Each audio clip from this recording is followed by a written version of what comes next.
بسم الله الرحمن الرحيم الحمد لله رب العالمين والصلاة والسلام على رسوله الكريم. قال الله تعالى في كتابه المجيد وفرقانه الحميد بعد أعوذ بالله من الشيطان الرجيم بسم الله الرحمن الرحيم. وإذ قال موسى لفتاه لا أبرح حتى أبلغ مجمع البحرين أو أمضي حقوبا صدق الله العظيم.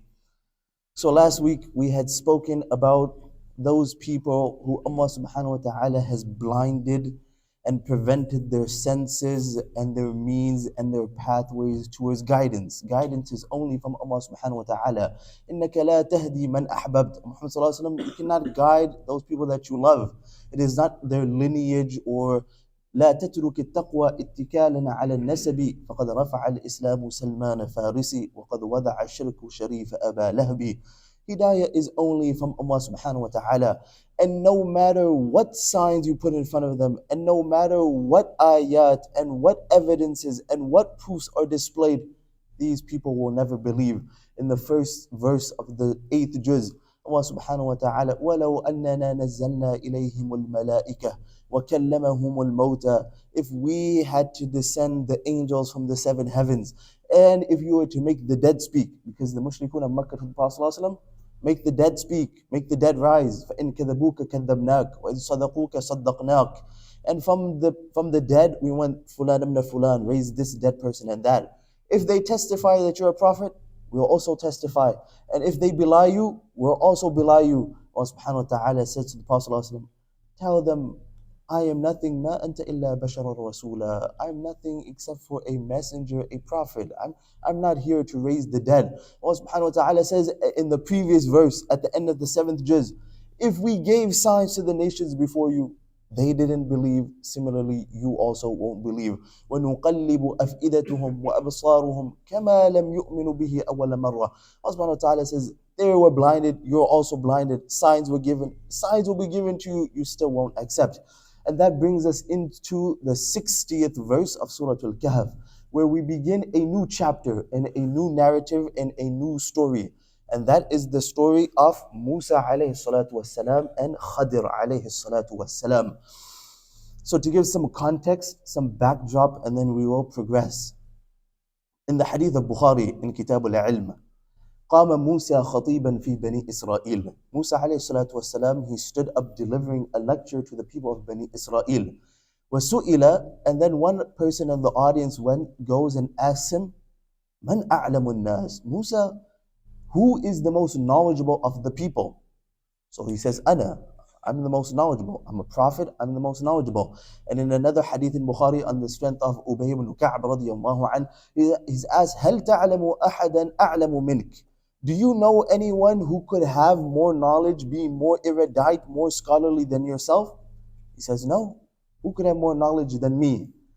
So then Allah subhanahu wa ta'ala فَعَتَبَ اللَّهُ عَلَى مُوسَى إِذْ لَمْ يَرُدَّ الْعِلْمَ إِلَيْهِ. فَعَتَبَ اللَّهُ عَلَى مُوسَى. So Allah subhanahu wa ta'ala then rebuked, reproached and chastised Musa alayhi salatu wassalam.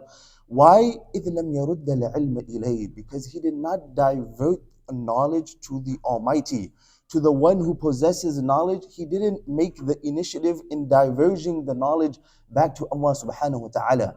And remember that the tarbiyah and the discipline of the Anbiya alayhi salatu wassalam is at a very high degree. It's very stringent. Allah subhanahu wa ta'ala is strict in the molding and the grooming of the Anbiya alayhi salatu wassalam. Similarly, we had spoken about the ayah in this very same surah where the Prophet sallallahu alaihi wasallam lapsed in the utterance of saying insha'Allah, and because of that, wahi and revelation was paused for 15 days. This is how Allah subhanahu wa ta'ala molds the Anbiya alayhi salatu wassalam. So look at the situation. Musa alayhi salatu wassalam is a prophet. Not only is he any prophet, تِلْكَ الرُّسُلُ فَضَّلْنَا بَعْضَهُمْ عَلَى بَعْضٍ. He is not only any prophet, he is from the ulul azm. فَاصْبِرْ كَمَا صَبَرَ ulul azm. He is at the pinnacle of prophethood. Like Allah subhanahu wa ta'ala mentions many a time in the Quran that وَوَصَّيْنَا إِلَيْكَ, we give wasiyah to you. Allah subhanahu wa ta'ala says, شَرَعَ لَكُم مِّنَ الدِّينِ مَا وَصَّى بِهِ نُوحًا وَمَا وَصَّيْنَا بِهِ إِبْرَاهِيمَ وَمُوسَى وَعِيسَى These are all five prophets. They're the ulul azm. وَإِذْ أَخَذْنَا مِنَ النَّبِيِّينَ وَإِذْ أَخَذْنَا مِنَ النَّبِيِّينَ مِيثَاقَكُمْ وَمِنْكَ وَمِنْ نُوحٍ وَإِبْرَاهِيمَ وَمُوسَى وَعِيسَى. Allah subhanahu wa ta'ala in different places of the Quran mentions these five categoric prophets. So he's asked, who is the most knowledgeable of the people? Now, is there anyone who could be more knowledgeable than Musa alayhi salatu wasalam? Absolutely not. In his era, he was the pinnacle of knowledge. But Allah subhanahu wa ta'ala doesn't like that he claimed it himself. He doesn't like that he claimed it himself. For example, you have Aad. Now Allah subhanahu wa ta'ala testifies to the strength of Aad in the Quran. لَمْ يُخْلَقْ مِثْلُهَا فِي الْبِلَادِ. Oh, Aad, we didn't create anyone at the same level of strength as Aad. وَإِذَا بَطَشْتُمْ بَطَشْتُمْ جَبَّارِينَ. These were strong, powerful people. But then what did they say? مَنْ أَشَدُّ مِنَّا قُوَّةً. Oh, who could be more strong than us? Who could be more strong than us? Now Allah subhanahu wa ta'ala said they're strong. Sah? He testified to their strength. Allah subhanahu wa ta'ala then says, أَوَلَمْ يَرَوْا أَنَّ اللَّهَ الَّذِي خَلَقَهُمْ هُوَ أَشَدُّ مِنْهُمْ قُوَّةً. Do they not see that Allah subhanahu wa ta'ala who created them, of course He is more strong than them. So Musa alayhi salatu wasalam had the knowledge, but Allah subhanahu wa ta'ala didn't like that he claimed it. فَعَتَبَ اللَّهُ عَلَى مُوسَى إِذْ لَمْ يَرُدَّ الْعِلْمَ إِلَيْهِ. In this, in Tanwir al-Adhan, the Mufassir, he brings all these different fawaid and fruits and benefits, and we'll go over them as we progress. He says, number one, لِتَعْلِيمِ الْإِحْتِيَاطِ فِي الْكَلَامِ. So to teach Musa alayhi salatu wasalam to be more cautious, to be more aware, to be more cognizant in his speech. لِتَعْلِيمِ الْإِحْتِيَاطِ فِي الْكَلَامِ. That, oh Musa, watch out what you're saying. So then Musa alayhi salatu wasalam says, so Allah subhanahu wa ta'ala tells Musa that there is a slave, عَبْدًا مِنْ عِبَادِنَا أَعْلَمُ مِنْكَ. One of my slaves, he is more knowledgeable than you. So Musa alayhi salam, what? كَيْفَ بِهِ? Oh Allah, how can I go and access this person? How can I go and make myself at the foot of this person so I can learn? So Allah subhanahu wa ta'ala says, خُذْ حُوتًا فِي مِكْتَلٍ. Take a fish and put it in the basket. And you will meet this person at the junction of the two seas. At the junction of the two seas. Now, geographically, there is many localities where there are two bodies of water that are meeting. This is happening all over. So where exactly are these two bodies and which location and where is the junction? Again, the same principle. أَبْهِمُوا مَا أَبْهَمَهُ اللَّهُ. If Allah subhanahu wa ta'ala left it ambiguous, it has no concern to us. But in Tarweel al-Adhan, the Mufassir, he does write that in his research, one of the opinions is بين Faris wa Rum. At that time, there was bodies of water between Faris and Rum, and that is where Musa alayhi salatu wasalam met Khadir. Now, it is one opinion. Again, we leave the unknown and the vague and the ambiguous to Allah subhanahu wa ta'ala. So he says, خُذْ حُوتًا فِي مِكْتَلٍ. Take a fish in your basket. And as you're walking, the miraculous nature will occur where Allah subhanahu wa ta'ala will give the fish life, and the fish will jump out of the basket, and at that position and place, you will meet Khadir. It's mashhur ala al-sinat al-nas. It is the common thread amongst majority of the people that they pronounce his name Khidr. Khidr. This is sahih, it is correct. But asah, the most correct view is that his name was Khadir. And some say that he was a Nabi, and others say that he was a Wali. Ala ikhtilaf al-aqwal. Some say he was a Nabi, some say that he was a Wali.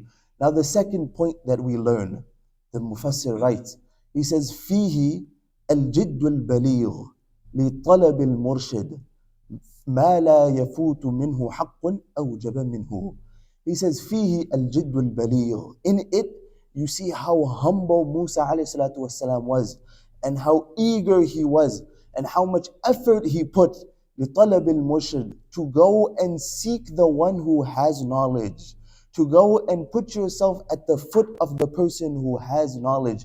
It seems that today as a society, we make all of these elaborate plans. Oh, we'll go for a vacation here, and we'll go make this plan, and we'll visit this country or this state, or go to this park or this beach. But very rare, few times do we make the effort that, oh, we're going to travel here to go and learn. We're going to travel here to go and sit at the foot of this shaykh, or to go and access this hadith, or to go learn this fiqh, or whatever it may be. Musa alayhi salam, أين هو كيف به? Oh Allah, a person more knowledgeable than me, how can I go and access that person? Of course, the provided factor is ما لا يفوت منه حق أوجب منه, that he is not disregarding other responsibilities that he has. He's not putting his family aside. He's not saying, oh, let me go to Egypt and study with the Qari, and Karim, you are about your dinner by yourself. I don't. No, you have responsibilities at home. You tend to those responsibilities. You don't just say, oh, forget the children. No, I'm going. I'm leaving. And your family, what? Where's he going? In the 13th juz, when Allah subhanahu wa ta'ala speaks about Ibrahim alayhi salatu wasalam, and when he drops Hajar and Ismaeel alayhi salatu wasalam in the desert, and then he turns around, هل أمرك الله بهذا? Did Allah subhanahu wa ta'ala order you to do this? He nods, yes. إذن لا يضيعنا. Oh, then Allah subhanahu wa ta'ala will never let us go to waste. ربنا إني أسكنت من ذريتي بواد غير ذي زرع. Then the Mufassir writes, وهو يقوم بوحي وأنت تقوم بوهم. That Ibrahim alayhi salatu wasalam did this, and he left his family, but he was standing on divine revelation. You're not getting any revelation. What are you standing on? So in the second point, فيه الجد البليغ لطلب المرشد ما لا يفت منه حق أوجب منه. Okay, let's go into the verse and then we can progress. وإذ قال موسى, and remember the time when Allah subhanahu wa ta'ala, when Musa alayhi salatu wasalam said لفتاه, to his young servant. The people say he was his khadim, his helper, his young assistant. And the hadith of Bukhari, his name was Yusha' bin Nun. He was a prophet either at that time, or some of the ulama say he became a prophet later on. Either he was a prophet at that point, or he was a prophet later on. In Tafsir Qushayri, you find that he makes under this point that Allah subhanahu wa ta'ala adopted the use of the word fata. إنهم فتية. It means a young person, a youth, a lad in strength. Why? Two reasons. Number one, in it is a sign that if a person is to take a helper, if a person is to take a khadim, a person is to employ someone, then he should look for people who are active and agile, people who are young, people who have the energy. It's no point, it's going to be counterproductive. You have a shaykh, and now he has a khadim, and the khadim of the shaykh needs more tending than the shaykh needs himself. Or you have an employer, and he's employing someone, and the guy lacks all physical capacity. Now the employer is doing that guy's job for him. Why'd you hire him? Right? So in it, المؤمن القوي خير وأحب إلى الله من المؤمن الضعيف. A person who's active, he's agile, he's got the capacity, then obviously you go and you employ that person. إن خير من استأجرت القوي الأمين. Shu'aib alayhi salatu wasalam's daughter, she says, we see this person to be strong and honest, hire this person. Number two, the second point that the Mufassir writes is, look at how beautiful Allah subhanahu wa ta'ala addresses it in the Quran. Allah subhanahu wa ta'ala doesn't say, وَإِذْ قَالَ مُوسَى لِخَادِمِهِ, when Musa alayhi salatu wasalam said to his servant, but Allah subhanahu wa ta'ala used the word fata. He gave him respect. He didn't just call, oh, a servant, oh, his helper. He gave him respect. He put a title to his name. Similarly, you have maybe a helper around the house, or an employer, or a gardener, or a khadim. You don't just, oh, worker, come here. You guys may not be having this problem, but overseas, I don't know, maybe if it's like this in your countries, but in South Africa, everyone has what they call domestic helpers. So whether you're rich, you're poor, whatever, regardless of your class, you have domestic helpers. And the terms that they address these people with, not nice terms. It's dehumanizing terms. Oh, we have help. So they just sit at the kitchen table, and then, we're from America, so we don't have what they call domestic helpers. So after the meal is done, I'm picking up the dishes, or someone who's not used to it will be picking up the dishes to, take them back to the sink or to wash the dishes. Oh, no, don't worry about that. We have domestic workers. Come on. At least put him by his name. He's been working with you for so many years. Now your children also are calling him by the same thing. Was it not Umar radiallahu anhu? He says, ثلاث يثبتن الود في صدر أخيك. ثلاث يثبتن الود في صدر أخيك. He says, three things, they inhabit and they invigorate and they energize and they strengthen the love in the heart of your brother. He says, أن تبدأ له بالسلام. When you greet him, the first thing you say is salam. He says, أن توسع له في المجلس. That when he comes to the gathering, then you make space for him in the gathering.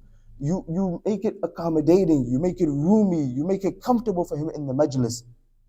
Not saying that a person comes into the masjid and it's Yusuf's buddy and sitting next to Yusuf is someone he doesn't, hey, come here, come, oh, move. No, no. Proper. Actually, in the ayah, and now my mind is just going all over the place. In the 28th juz, Allah subhanahu wa ta'ala, He says, إِذَا قِيلَ لَكُمْ تَفَسَّحُوا فِي الْمَجَالِسِ فَافْسَحُوا. And in this, they bring up the whole academic debate. The Prophet ﷺ was standing, he was giving a khutbah. Some of the veterans of Badr walked in, and there was no space in the majlis. Prophet ﷺ said, can some of you just move? Can you make some room? Can you be accompaniers? Can you just make your shoulders soft? Can you make it wide? And of course, they obliged. Now, إِذَا قِيلَ لَكُمْ, and Allah subhanahu wa ta'ala did not say إِذَا قَالَ لَكُمُ الرَّسُولُ. He adopted the term majhul. Why? Because in majhul it gives ishara to umum, general. And in this you feel, and the mufassir writes that the Ra'isul Majlis has the authority that he sees some people walking in, there's no space, he makes space for them. When it is said to you, tafassahu, make some space, fafsahu, then make space. Yafsahillahu lakum. Allah will make space for you in Jannah. Yafsahillah, Allah will make space for you. The Mufassirun write in Jannah. وَإِذَا قِيلَ انشُزُوا, and when it is said to you, stand up, فَانشُزُوا, then stand up. Wait, why are we getting up? Why are we standing up? What's going on? يَرْفَعِ اللَّهُ, Allah subhanahu wa ta'ala will raise those with iman from you. وَالَّذِينَ أُوتُوا الْعِلْمَ دَرَجَاتٍ, and those who have knowledge, to them is even greater, higher ranks and maqam. Why? Because they have the understanding. They can perceive the situation. They already know. So he says, ثلاثة يثبتن الود في صدر أخيك أن تبدأ له بالسلام أن توسع له في المجلس. He says أن تنادي باسم أحب إليه. That you call him with a name that is most beloved to him. That you call him with a name. ولا تنابزوا بالألقاب. Why are you calling this guy by a name he doesn't like? This Allah subhanahu wa ta'ala says, وَإِذْ قَالَ مُوسَى لِفَتَاهِ. He said to his helper, he said to his companion, he said to his associate, لا أبرح أي لا أزال أبرح. I will continue walking, I will continue traversing حتى أبلغ مجمع البحرين, until I come to the junction of the two seas. أو أمضي حقبا. حقبا, the Mufassirun, they have different opinions about what it means. Some say it means 80 years. لابثين فيها أحقابا. حقب. What is a حقب? Some say it means 80 years. Some say it's a century. Some say ما فوقها, above a century. But the common thread in all the translations is وقت طويل. It's going to be a long, lengthy period. He says, أو أمضي حقبا, or I will continue traveling and traversing for a long period of time until I meet Khadir alayhi salatu wassalam. In this, these are the lessons we can take. لتعليم الاحتياط في الكلام. Watch what it is you're saying. الجد البليغ إلى طلب المرشد. Make some effort to go and seek knowledge. Muhammad bin Idris al-Shafi'i rahimahullah, he says, تغرب عن الأوطان في طلب العلا سافر ففي السفر خمس فوائد. He says, go, leave your homes in search of knowledge. For verily in traveling you'll find many benefits, but I will only mention 5. تفرج هم واكتساب معيشتي. He said, it will lessen your worries and concerns, and it will prove profitable in your expenses. وَعِلْمٍ وَآدَابٍ وَصُحْبَةِ مَاجِدِ. And in it you will find knowledge. Knowledge, you can seek knowledge. You can seek adab and etiquette and experiences from wherever you travel. And you get the company and the companionship of the Majidi, the praised one, the one who has knowledge, the Mashayikh. ويسأل الله سبحانه وتعالى بالإنسان التوفيق، وآخر دعوانا الحمد لله رب العالمين.